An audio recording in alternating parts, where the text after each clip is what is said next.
جب بھی ہم کچھ خریدتے ہیں تو بظاہر یہ ایک بہت سیدھا سادہ لین دین لگتا ہے نا؟ لیکن اس سادگی کے پیچھے کامرس کی دنیا میں ایک مسلسل چھپی ہوئی جنگ چل رہی ہوتی ہے۔ یہ بزنسز اور فراڈ کرنے والوں کے بیچ ایک نہ ختم ہونے والا چوہے بلی کا کھیل ہے۔ تو چلیں دیکھتے ہیں کہ اس کھیل میں کون کس پر بھاری پڑتا ہے۔ تو یہ کسٹمر فراڈ ہے کیا چیز؟ سیدھی سی بات ہے، یہ تب ہوتا ہے جب کوئی گاہک جان بوجھ کر دھوکہ دہی سے کسی کمپنی سے پیسے، سامان یا کوئی بھی ایسا فائدہ اٹھا لے جس کا وہ حقدار نہیں ہے۔ یہی ہمارے چوہے بلی کے کھیل میں بلی کا کردار ہے، جو ہمیشہ سسٹم میں کوئی نہ کوئی کمزوری ڈھونڈتی رہتی ہے۔ تو سوال یہ پیدا ہوتا ہے کہ یہ دھوکے باز آخر کون سے طریقے استعمال کرتے ہیں؟ ان کی سب سے عام چالیں کیا ہیں؟ آئیے ذرا ان کی کتاب کے کچھ صفحے پلٹ کر دیکھتے ہیں۔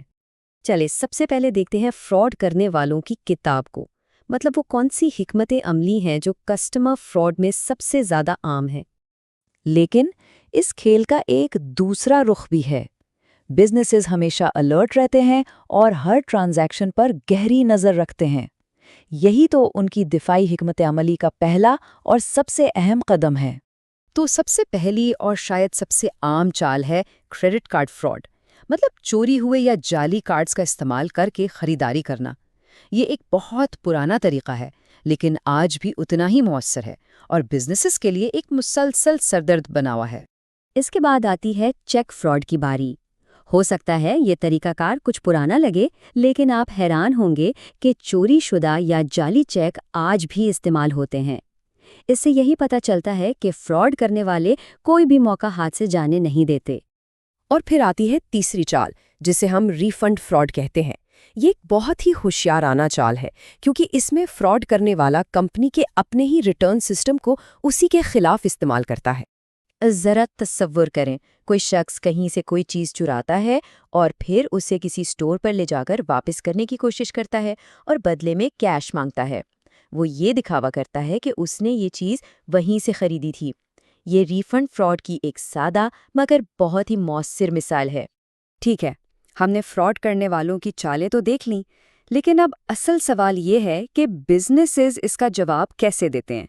وہ اس چوہے بلی کے کھیل میں خود کو کیسے بچاتے ہیں؟ تو اب بات کرتے ہیں کاروبار کے دفاع کی۔ دیکھیں، بزنسز جو ہیں وہ انٹرنل کنٹرولز کا استعمال کر کے اپنا دفاع کرتے ہیں۔ یہ ایسی پالیسیوں اور طریقے ہیں جو خاص طور پر فراڈ کو روکنے کے لیے ہی بنائے جاتے ہیں۔ چلیں دیکھتے ہیں کہ یہ کام کیسے کرتے ہیں۔ اس کھیل کو سمجھنے کے لیے یہ ایک بہترین مثال ہے۔ فراڈ کرنے والے کی چال کیا ہے؟ چوری شدہ سامان واپس کر کے کیش لینا۔ تو کاروبار کا جوابی اقدام کیا ہوگا؟ وہ کہیں گے کہ بھئی رقم واپس لینے کے لیے اصل سیلز رسید دکھائیں۔ یہ ایک بہت ہی سادہ سا کنٹرول ہے جو ریفنڈ فراڈ کو تقریباً ناممکن بنا دیتا ہے۔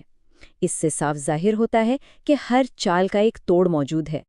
لیکن ظاہر ہے آج کل یہ کھیل صرف فزیکل سٹورز تک محدود نہیں۔ جب یہ ڈیجیٹل دنیا میں داخل ہوتا ہے تو یہ اور بھی پیچیدہ ہو جاتا ہے۔ اصول تو وہی رہتے ہیں، لیکن فراڈ اور اس سے بچاؤ دونوں کے طریقے بدل جاتے ہیں۔ آن لائن دنیا میں بزنسز ایک طرح سے کئی دفاعی لائنیں کھڑی کر دیتے ہیں۔ سب سے پہلے تو وہ یوزر آئی ڈی اور پاس ورڈ کے ذریعے گاہک کی شناخت کرتے ہیں۔ پھر ہر کریڈٹ کارڈ ٹرانزیکشن کی سخت جانچ ہوتی ہے اور ہر ایک عمل کا ایک ڈیجیٹل ریکارڈ رکھا جاتا ہے جسے آڈٹ ٹریل کہتے ہیں، تاکہ اگر کوئی گڑبڑ ہو بھی تو پتہ چلایا جا سکے۔ یہ سب ڈیجیٹل دنیا میں بلی کے لیے بچھائے گئے جال ہیں۔ تو آخر میں یہ سوال کہ یہ سارا کھیل اتنی اہمیت کیوں رکھتا ہے، یہ صرف چند کمپنیوں کا مسئلہ نہیں ہے، بلکہ اس کے اثرات بہت گہرے اور دور تک جاتے ہیں۔ اس مسئلے کی سنگینی کا اندازہ صرف اس ایک عدد سے لگایا جا سکتا ہے۔ ایک اندازے کے مطابق صرف پیشہ ورانہ فراڈ کی وجہ سے دنیا کو سالانہ تقریباً 3.7 ٹریلین ڈالر کا نقصان ہوتا ہے۔ یہ ایک بہت بہت بڑی رقم ہے اور اس کھیل کی سنگینی کو واضح کرتی ہے۔ اور بات صرف پیسے کی نہیں ہے۔ جب فراڈ کو روکنے کے لیے اچھے کنٹرولز ہوتے ہیں تو اس سے پورے تجارتی نظام پر اعتماد قائم رہتا ہے۔ یہ اس بات کو یقینی بناتا ہے کہ مارکیٹ منصفانہ اور قابل بھروسہ رہے، اور اس کا فائدہ بالآخر ہم سب کو ہوتا ہے۔ اور آخر میں ایک سوال جو ہمیں سوچنے پر مجبور کرتا ہے، جیسے جیسے ٹیکنالوجی آگے بڑھ رہی ہے اور تجارت مزید ڈیجیٹل ہو رہی ہے، کیا نئے نئے کنٹرولز دھوکے بازوں سے ایک قدم آگے ہیں، یا دھوکے باز ہمیشہ کوئی نہ کوئی نیا راستہ نکال ہی لیں گے؟